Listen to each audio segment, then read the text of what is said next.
6. This is a fun one. This is identity, and this all started from actually I read this on a piece of paper, and it sent me on a journey of self-discovery that really changed my life. Yeah, really blew your mind. This is when we had just started. Yeah, and on the top of the paper it said this, and I'm going to say it a couple times because it's a bake your noodle moment, like from the movie The Matrix.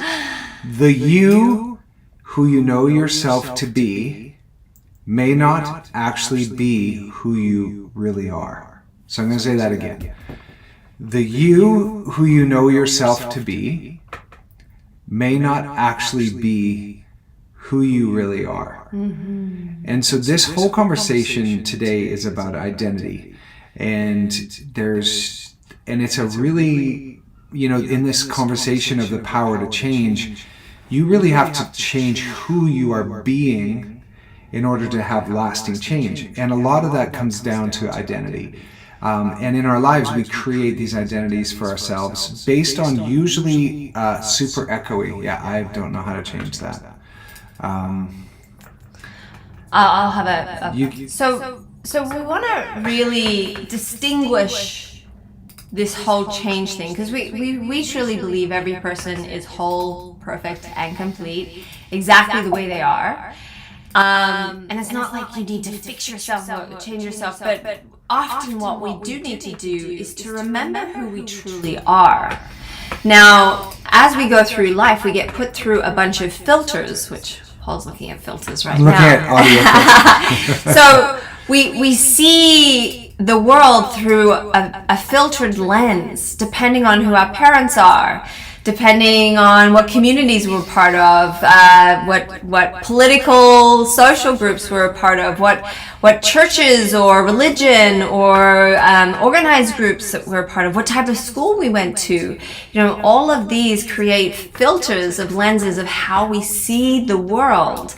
And sometimes there might be an incongruency where you're seeing the world, but something feels off.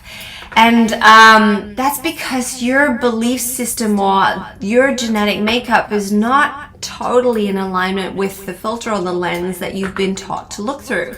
And you'll see this when children suddenly, maybe they go to college, and then the concepts at college feel so much more aligned to them than what their parents brought them up to believe. And so then suddenly there's a breakaway from the belief structure of the family unit. Or, maybe a certain religion makes more sense to someone than the one that they grew up in because it speaks to them.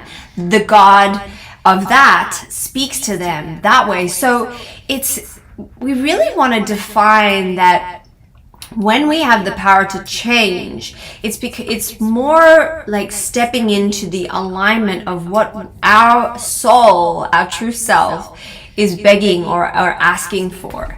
And so many people feel fixed. Like, oh, you can't teach an old dog new tricks, or you this is the way it is, and it simply isn't true unless there is an absolute truth, which really there isn't, besides the fact that we are all going to die. That's an absolute truth, right? There's no really getting out of it. Some people have lived to 120. They're defying the odds as best they can for as long as they can. But that is an ultimate truth. But nothing else in the world can quite be ultimate. And so when we have a fixed idea, a fixed belief that this is true and that is it. Like ultimate, like absolute? Absolute, right. Yeah. Okay. Absolute truth. Like there is no other way. I mean, is that really true?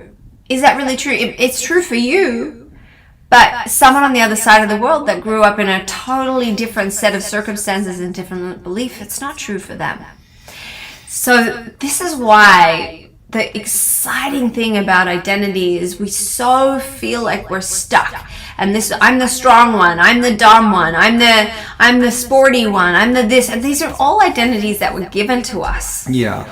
And they simply don't, like, we get stuck in an identity and it becomes a prison. Even if it's like you're an Olympian and you're a winner, that eventually will become a prison because if you're no longer Olympian because you've retired, and then who are you with when you're not an Olympian, and it can become a prison if you don't win at everything else you do at life, so it's there. We want to stay fluid, and we want to even question our own beliefs all the time to make sure they're not imprisoning us or keeping us stuck in an old version of ourselves, not who we get to be today or tomorrow or any day, right? So the power to change is we have the ability to shift and move anything that we want to, anything.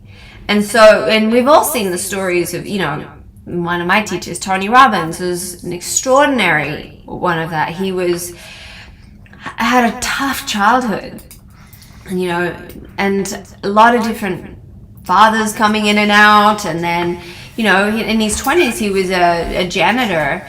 And that was who he was. That was the identity. That's what he built himself to be. But he knew from the core of his being that that's not who he was meant to be. And he has now gone on to be one of the most prolific people of this time, helping millions of people transform their lives just like he transformed his. Now he got a coach, spent time with other people, and invested in himself. He believed he could so that he could. Now, belief is everything. And so we're going to go into a bunch of steps on how to really transform and shift into the person that you want to be. And because sometimes it's a lot harder than we imagine, because you have to shift a bunch of your identity, a bunch of your beliefs along the way. So we're going to go into step by step on ways in which to do that. But first, Paul's going to go into the mind game of all of this a little more. If you're just joining us, this is week 6 of our Power to Change Wellness Summit, and we're dealing with identity. And right at the beginning, I shared a quote: the you know yourself to be may not actually be who you really are. And oftentimes, so when Kate touched on this, but when we're young, something happens, someone calls us the fat one or that, or we get abused, and that we create a way of surviving that. And often people are that person until the day they die, and they never actually get a chance to be anything other than a survivor or a victim or somebody who is, they'll completely invent a reality around this moment that happened in the past.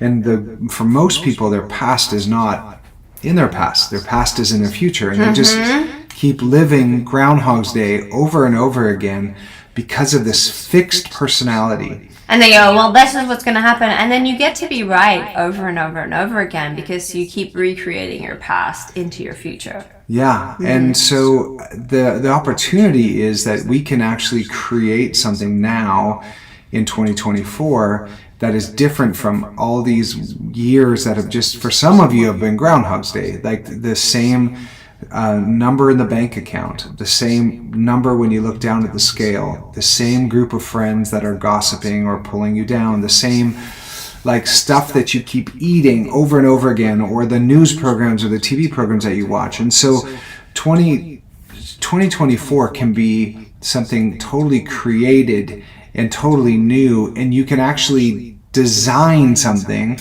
of an identity. And that's what's cool, is if you're able to see that I'm not who my past says I am, you can create something, and you get to create something that is really, really powerful, and something that will give you the life that you actually want. And a lot of that comes, you want to say something? I do, just on that, because there's a couple of things that come up with the whole identity thing. And whenever you travel to a different country where nobody knows you and they speak different languages, a totally new personality does come up a lot of the time. And it's because you're not limited by who you are in your life. You can be or do whoever you can be and do whatever you want to do because you're in a totally different environment. So shifting environments can be a big catalyst for change. But one of the things that I found really freeing when I discovered this was that every single person that knows you knows a different version of you than you know of yourself. So let me say that again. Every single person that knows you knows a different version of you than you know of yourself. So guess what that means? If you know hundreds of people, there are hundreds of versions out there. Hundreds of versions out there of you. So when we know that, we can start to shift into understanding that we're not stuck in how, all these people know us. And that's why some people are chameleons, right? There's some people that you hang around and you feel funny and fabulous and free, and other people you hang around you feel stupid and silly and small. And so you chameleon based on what that person thinks of you or feels. And now we talk about this all the time as we create people in our listening. And that's a whole nother thing. I won't go into that. But if you find yourself shifting and changing based on if you're talking to Uncle Larry or you're talking to your best friend, or it's because your identity is it's moving. Therefore, you're not stuck to be that same person that you think you always have to be with Uncle Larry. You can shift to being exactly who you are with your best friend, with Uncle Larry. Uncle Larry can take it. He's going to have to get used to the fact that you are who you are. And so you getting really comfortable with exactly who you are, exactly, what your opinions are, what your beliefs are. And listen, guys, we're all meant to have different opinions. Like, life would be very dull if we were all the one way politically or all the one way religiously. It would be awful. And I know you think that would be wonderful, but it would not. And human nature would be someone would come and cause a ruckus anyway, because we are meant to have different opinions. We are meant to challenge each other. We are meant to grow, expand, and inspire one another. And that's diversity creates that. So just be more curious about the differences rather than needing things to be the same. Yeah. So that's what I found really liberating, is that the fact that everyone sees you differently, so you don't have to stay the same. You can be who you want to be. And we think the world's occurring the same to everyone, but it isn't. Like your filter, and which is, we're having a hard time today with audio filters. If you're hearing an echo later, sorry about that. I'm recording a better quality so I can fix it. And every single person, no matter how you were raised, where you were raised, who said what to you, the books you've read, the religion you grew up in, the country you grew up in, the politics of that country, and then your friends. When I say the word like the sky is blue, that's a pretty common one. That's probably not the easiest one. But if I share something with you and I think you think exactly what I mean, meaning, and there are tribes in Africa that don't see the color blue. Like, it's just there's. Do you know? Remember that? Yeah, they just don't see it. Like, it's not in their vocabulary. They don't have the word for it, so it's just not there. They don't see it. They don't have the word blue or the language for it, and so every single person that you talk to, when you say words to them, you think that those words mean the same thing to them, but it doesn't. It, based on their filter where they grew up, it translates into them totally, totally different.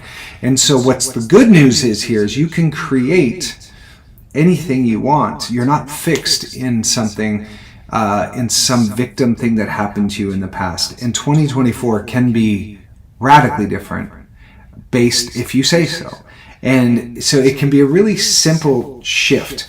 And it sometimes just when the lights go on, and the light's almost like a blind spot, that you have invented this reality for yourself, this identity from your past. Sometimes just somebody, because those words that you know yourself to be may not actually be who you are. Just me hearing those words, I was like, oh, I have created this Paul to get love, to get acceptance, to get approval, to get money, to get girls. Like, I got a girl. I created this personality to win.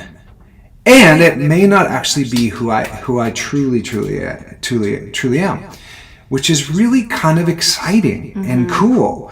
And so the opportunity here is, who do you get to be in 2024? Not what are you going to do in 2024? Who do you get to be? Because so much of this identity stuff is based in your human beingness.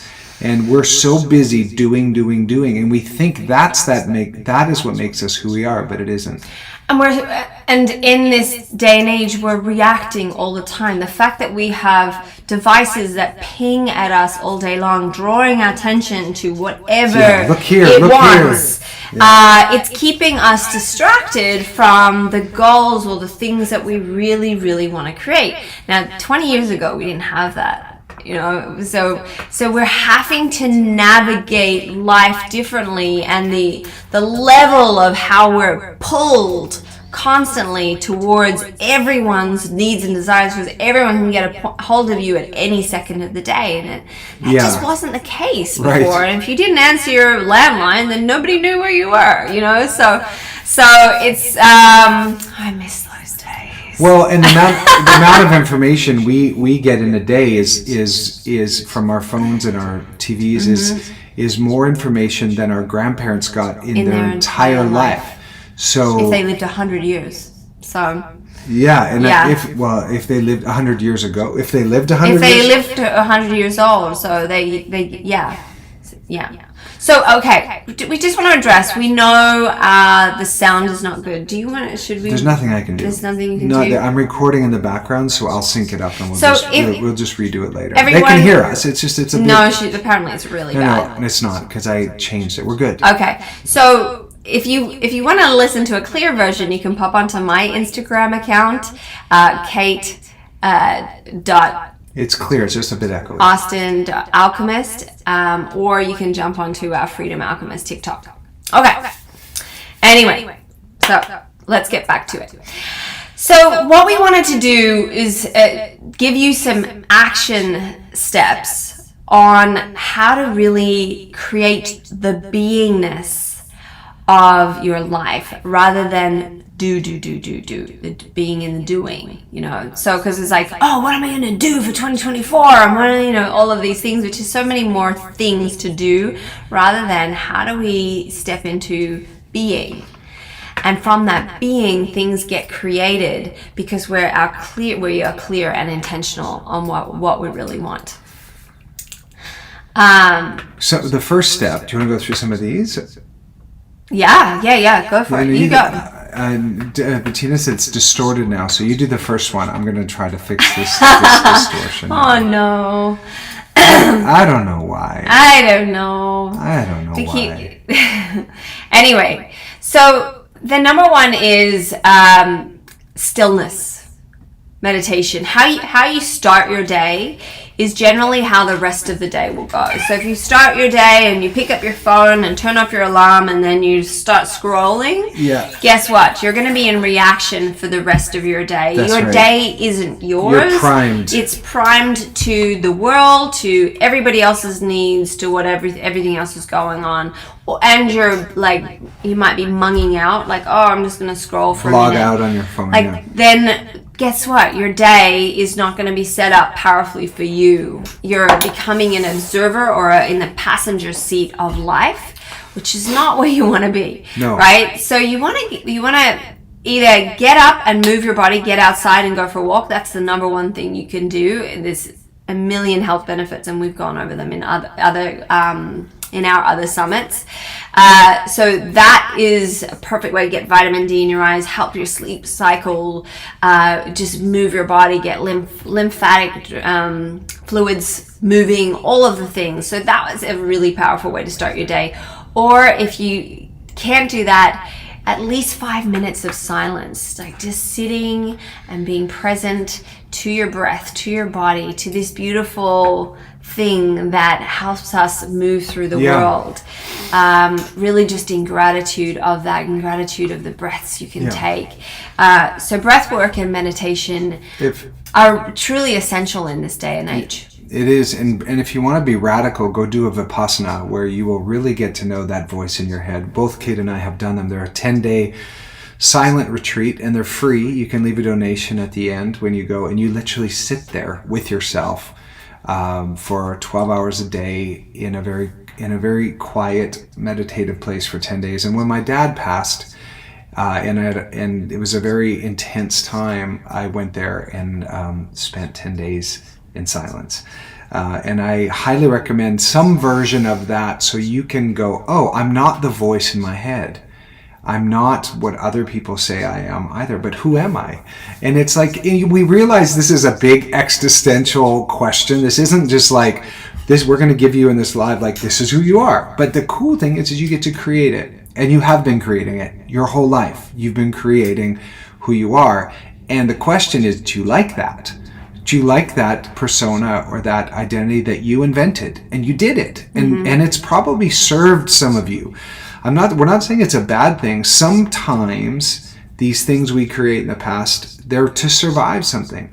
But they always are, really. And once that's survived, you often keep going in that identity when you're like, we've already made it through the threat.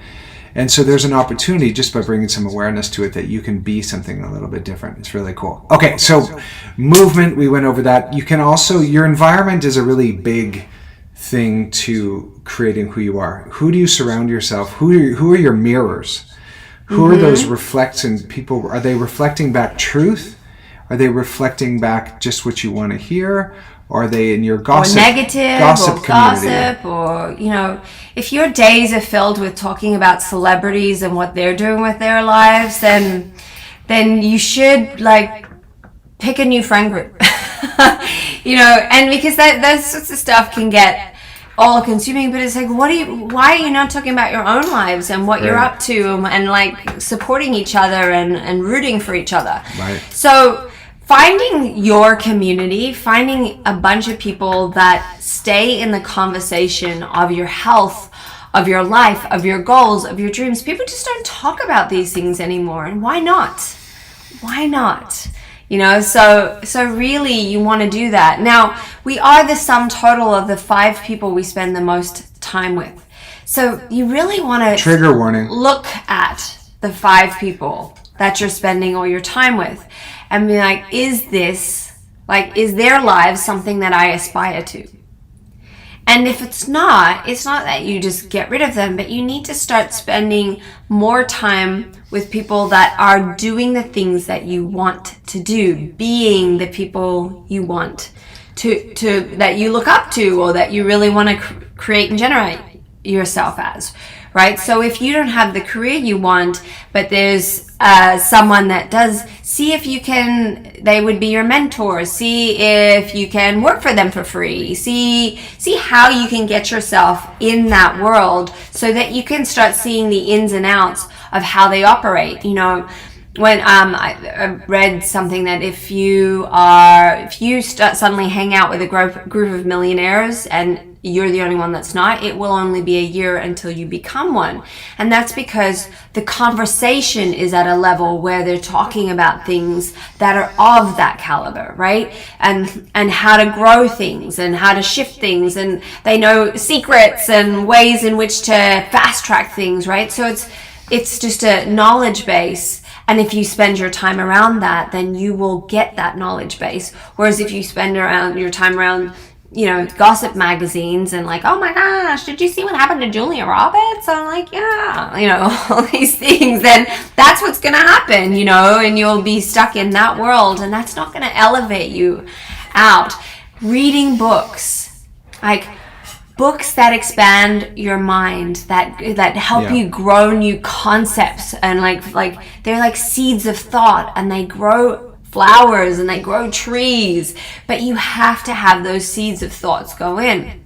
So rather than a trashy novel that's really fun to read, and I highly recommend them at certain points, so that's a great way to blog out instead of scrolling or watching TV, because it's still, growing the gray matter of your brain by reading. But not all the time. There's a time and place. You want to be a specific amount of time really expanding your mind and growing new seeds of thoughts, of concepts that you can continuously expand and grow. Because when you're in the circles that you want to expand into, you also want to have great things to converse about. Yeah. You do that by reading, by absorbing knowledge. Knowledge is power in this world. That's right. And just before we wrap up, I just want to touch on your environment a little bit deeper. So you will most likely weigh the same. This triggers people as the 5 people that you spend time with. You'll be roughly in similar weight. Not always, but usually. Same as a bank account will be similar. Same as just your view. Everyone, your expectations on how good you're willing to have it, like your upper limit thermostat, will be set at a very similar place. And so it's super. You may have outgrown your friend circle, and it is something to look at. Meaning, like there's something to be said. I have some friends I've had my whole life, and lucky for me, they keep challenging me and keep growing and actually pushing me. And you want to have friends that are listening for your greatness and pushing you towards something that is not listening for you for how you used to be in your past. And one thing Kate and I do is provide. With our program and our year-long journey is a community of people that are trained to actually see you into your greatness, and that are all in the same conversation of transformational work.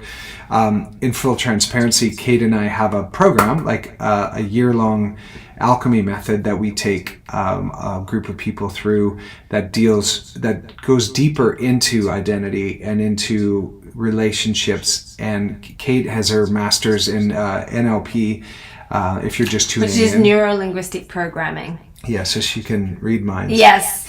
It's a way of actually helping to wire new neuro pathways in your brain. So if you keep getting triggered and you always grab for food, let's say, if you rewire a neural pathway, that trigger can lead to a different thing and maybe a healing or a solution, rather than constantly grabbing for something to shove down and try and numb the pain, right? Yeah. So that's an example of what neuro-linguistic programming is, if you didn't know. Yeah, Kate, so your subconscious mind is really running the show. So it's just like software runs a computer. You have software running, and a lot of that is identity based. And Kate's been trained to sort of to help you to look at that and to see, is that the program you want running? Is it giving you the desired results of a life you really enjoy? And NLP is super fast at interrupting sabotage mechanisms and patterns. And that's what makes Tony Robbins really good at what he does. He uses a slightly different style, but he will interrupt your pattern, your identity, your beliefs of who you think you are, so that you can change. And this is week 6 of our Power to Change Summit. And I feel like identity is one of the huge kind of pillars of it. And so many people fight so hard for a belief or an identity that is actually hurting them. Right. Over and over. They will fight tooth and nail. Like, I want to use a great example. And this is going to feel divisive for some people, but I come from Australia, which is a country where we have free healthcare, and I truly believe that no one can feel true freedom unless you never ever have to worry about going to the hospital, because it's all free. No matter what you get, it's free, right?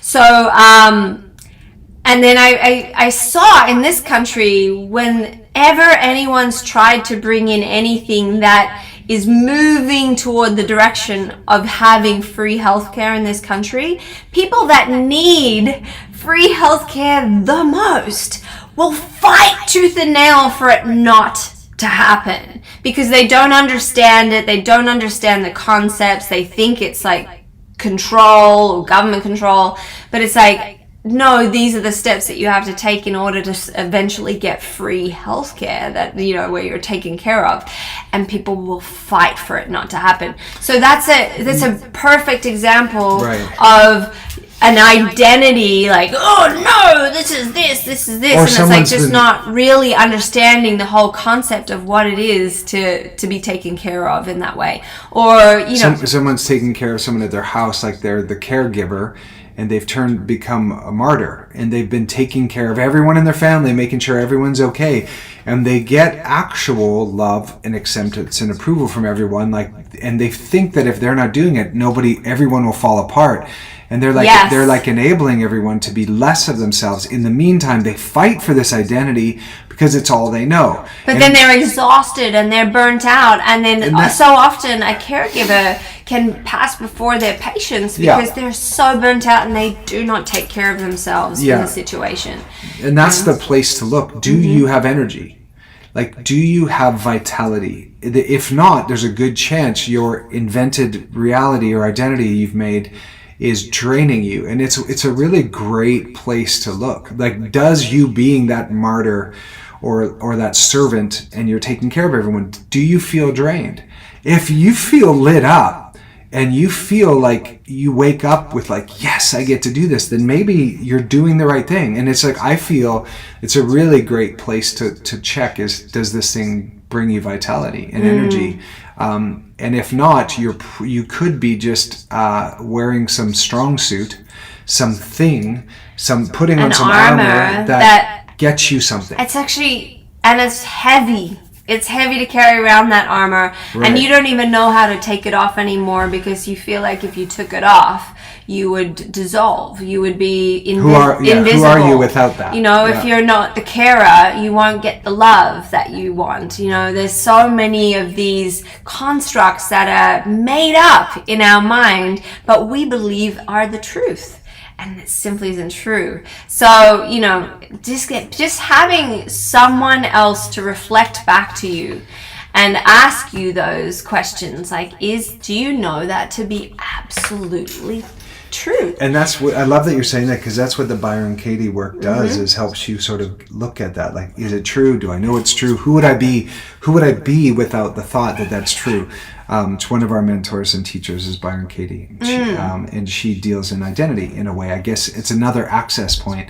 But this is very deep work. Very deep work. This isn't necessarily something you should just go try on your own. Like, it is important for you to have support. Coaches, mentors, a community. That is, like I said, what Kate and I do. And if not us, please, like, we hope that this has been a provocative thing. It really struck me. It's blown me away because I've invented a really great life for myself, and I'm looking at it going like, is this an invention or is this who I am? And it's tricky because the identity that you invent doesn't have to be a bad thing. It could have gotten you a certain amount of love, acceptance, money, approval, status, whatever, and it might not be who you are. Which is freaking cool. We shed, just like a snake, we're shedding our skin all the time. So who you were 10 years ago definitely isn't who you are now. We grow, hopefully. Yeah. And if we're not growing, we're dying. Right. So rather be growing than dying, right? So like, who are you? You're not stuck with the set of circumstances, the set of friends. You're not stuck in anything. You can completely transform your life in 1 year to be completely unrecognizable in every facet. And that is a choice. It is just a series of little choices and getting uncomfortable and shifting into something new and trying things on and failing. Failing is a fabulous construct of life. I don't know why everyone's scared of it. It doesn't mean anything. It just means that you tried something, and it's okay if you're not successful. You just try something else until you get to what you want to get to. So many people try things once and they're like, oh, I'm not good at it, I'm going to give up. Why? Did you do that when you started walking? No, you just kept trying until you could walk. Like, everyone's so ridiculous about their, like, what they believe they should be, because we keep comparing ourselves to everyone in the world because of social media. It's like, no, everybody started as a beginner. And then they just kept working until they got, and then everyone's like, oh, they're lucky. Yeah, they might have been working at it for 10 years to be lucky at it. So let's just stop stopping yourself before you've even started. Right. This is 2024 and we know everyone's in their New Year resolution right now. Hopefully you've created something really fantastic. But if you fall off the wagon, don't give up on yourself. This is the time to just like keep going and going and going. You got to have that why really clear. Yeah, and the why is the way to discover the beingness of this whole thing. So we want to leave you some actual practical tools. You can sit in quietness and breathe and do some meditation. You can go for a walk. You can surround yourself with some great people. You can read a mind expanding book, and connecting to your why. Like as you do your goals for 2024, come from the place of beingness and why rather than do. Because if you're just going to be stuck in do, it might be your old identity, just like, well, I do that so I get love. I do that so I get money or status. And if that's not going to bring you fulfillment and satisfaction and true joy, it might bring you a feeling of like, I accomplished, I smashed some goals. But it's so the beautiful thing is who you get to be on this journey of where we've pointed our arrows in the future, right? So we would love to meet you. And Kate and I, like I said, we were trained in this. I am a functional nutrition degree. Kate also has a strategic intervention coach trained by Tony Robbins, which gives her a really great strategy of people. And she deals with the mind, I deal with the body, and then we have a relationship pillar to this, which some of the mentors and teachers we worked with have some really powerful sort of strategies around restoring love and connection with anyone in your life, rather than being isolated and disconnected or being right. We're always better together. Giving up your right to be right will definitely and even though you know you're right, will allow you to have some connection rather than being right and then being alone. So those are some of the really nifty shifts inside of relationships that we do. So we really 2024 can be whatever you want it to be. You say it's going to be. Yeah, we're not at the whim of, if there's another pandemic that they keep threatening, if there's this, who do you get to be in the face of all adversity? And that's what makes a person. If you're going to succumb to fear and drama every time that something goes wrong in the world, because it will, and they love sharing all the problems because fear creates control. Fearful people do whatever you ask of them. Whereas if you are empowered, if you know who you are, if you are healthy, if you know how to generate your health, generate your beliefs, question, and stand in your truth, then you are not so easily led astray.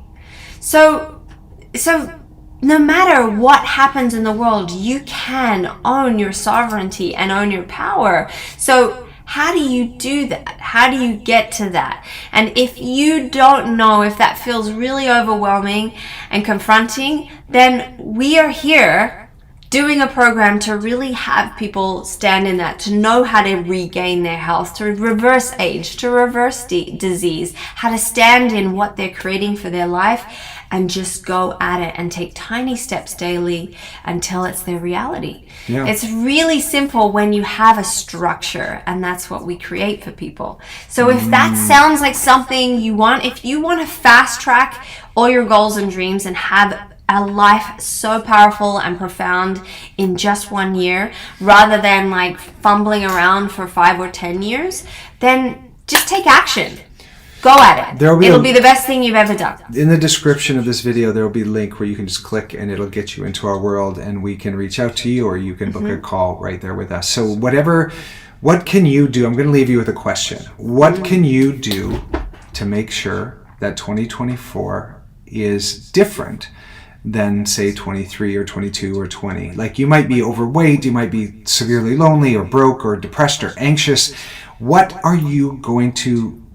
are you going to be, and what is your why, so that you can create 2024 to be something that's actually by design, not just default, not just like reacting all the time to other people's wishes or other people's demands, or being afraid of from what the news is telling you.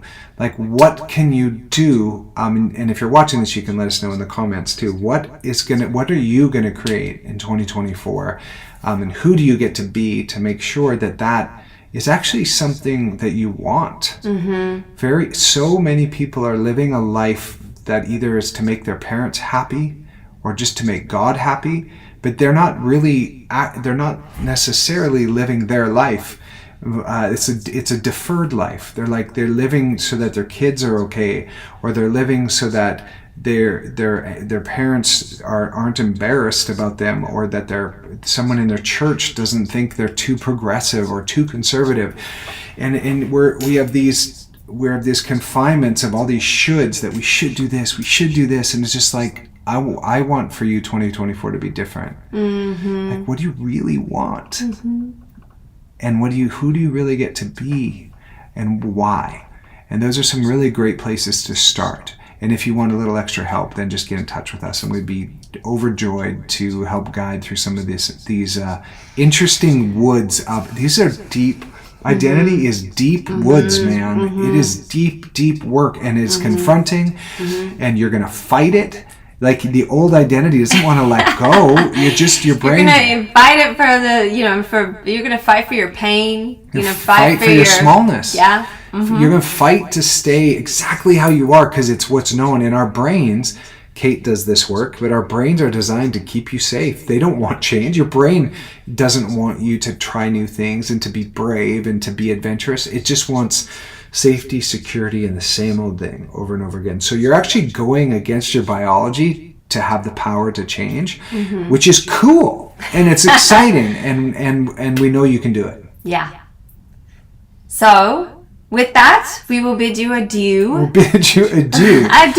Adieu. And thank you for stopping by. Yeah. And there'll be all the links down below. Happy New Year. Have a glorious year, whatever you're doing, and make it sumptuous and delicious and filled with, squeeze everything out. You never know how much time you have on this planet. Don't be there looking back as you're leaving your body and be like, I wish I didn't spend my last days just getting the laundry and doing this or doing this, doing all the things. I wish I stopped and danced in my kitchen, or I wish I stopped and laughed, or called my best friend, or whatever it is that you keep putting off, or you keep not doing until you've done all your tasks and all the things. Do it now. Take time for joy and for juiciness and yumminess and all the good things.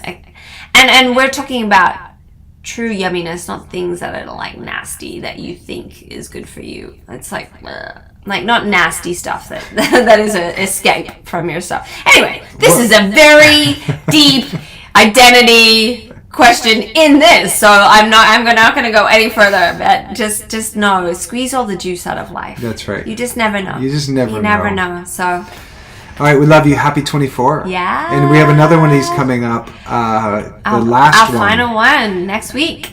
What day? On the 10th. On the 10th. At the same time, same channels. Yeah. We'll see you